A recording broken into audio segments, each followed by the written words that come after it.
रास्ता भटक गई। अब मैं क्या करूं? मुझे तो यहाँ का रास्ता भी समझ नहीं आ रहा। अब मैं कैसे घर जाऊंगी? ओ माँ, मुझे तुम्हारी बहुत याद आ रही है। क्या हुआ आपको? आपको इतनी चोट कैसे लगी? मैं विजयनगर का राजा शर्मन हूँ। यहाँ शिकार करने आया था, लेकिन एक बाघ ने मुझ पर हमला कर दिया। मैंने खुद के प्राण तो बचा लिए, लेकिन जख्मी हो गया हूँ। आप परेशान मत होइए, मैं आपको कुछ नहीं होने दूंगी। रिया ने अपने आसपास से कुछ जड़ी बूटियाँ इकट्ठी की और अपने पास से एक छोटा सा कपड़ा फाड़कर राजा को बांध दी। इसके बाद वो राजा को उन्हीं के बताए रास्ते से उन्हीं के राज्य ले गई, जहाँ रिया को उस राजा के बेटे को देखते ही प्यार हो गया। काश मैं भी एक सुंदर लड़की होती तो शायद राजकुमार से अपने दिल की बात कह पाती, लेकिन इस बंदरिया के रूप में मैं किसी को भी पसंद नहीं आऊंगी। आपका बहुत शुक्रिया, आपने हमारे पिता की जान बचा ली। ये तो मेरा फर्ज था। अभी आपके पिता को आपकी जरूरत है, आप उनकी देखभाल कीजिए। वहीं दूसरी तरफ सभी दासियों ने रिया को बहुत ढूंढा, लेकिन रिया उन्हें कहीं नहीं मिली। फिर ये खबर राजा और रानी तक पहुंची, जिसे सुनकर वो दोनों बहुत घबरा गए। मेरी बच्ची के साथ ऐसा क्यों हो रहा है? आप फिक्र मत करो, हमारी बच्ची को कुछ नहीं होगा। राजा सैनिकों के साथ राजकुमारी को ढूंढने चले गए। रानी रोते हुए उसी पेड़ के पास गई जहाँ उसे गुलाबो परी मिली थी। गुलाबो परी, कहाँ हो तुम? मुझे तुमसे मिलना है। तुमने बुलाया और हम चले आए। क्या हुआ रानी, इतना चीख क्यों रही हो? रानी ने अपनी सारी परेशानी परी को बताई और राजकुमारी के बारे में भी सब कुछ बता दिया, जिसे सुनने के बाद परी ने कहा, अरे रे, तो तुमने मुझे पहले क्यों नहीं बताया? मैंने तुम्हें बुलाने की कोशिश की थी, लेकिन तुम आई ही नहीं।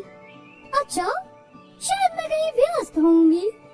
चलो कोई नहीं, मैं तुम्हें एक तरीका बताती हूँ, वैसे ही करना और राजकुमारी फिर से एक सुंदर लड़की का रूप ले लेगी। क्या करना होगा मुझे बताओ?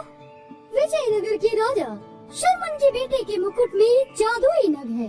अगर तुम रिया को वही नग पहना दोगी तो वो हमेशा के लिए एक इंसानी रूप में आ जाएगी और बहुत खूबसूरत लड़की बन जाएगी।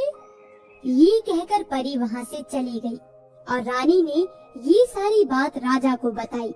वहीं दूसरी तरफ राजा शर्मन को होश आया। फिर रिया ने उनसे कहा, मैं बहुत खुश हूँ कि आपको होश आ गया। क्या आप मुझे वापस मेरे घर भिजवा सकते हैं? आपने हमारे प्राण बचाए हैं, हम आपको स्वयं आपके घर छोड़ने चलेंगे। राजा शर्मन रिया को उदयनगर छोड़ने गए, जहाँ अब भी रिया की तलाश जारी थी। अपनी राजकुमारी को वापस आता देख राज्य के सभी लोग बहुत खुश हो गए। फिर रिया को यूं आता देख रानी बोली, रिया, मेरी बच्ची, तुम कहाँ चली गई थी? हम बहुत परेशान हो गए थे।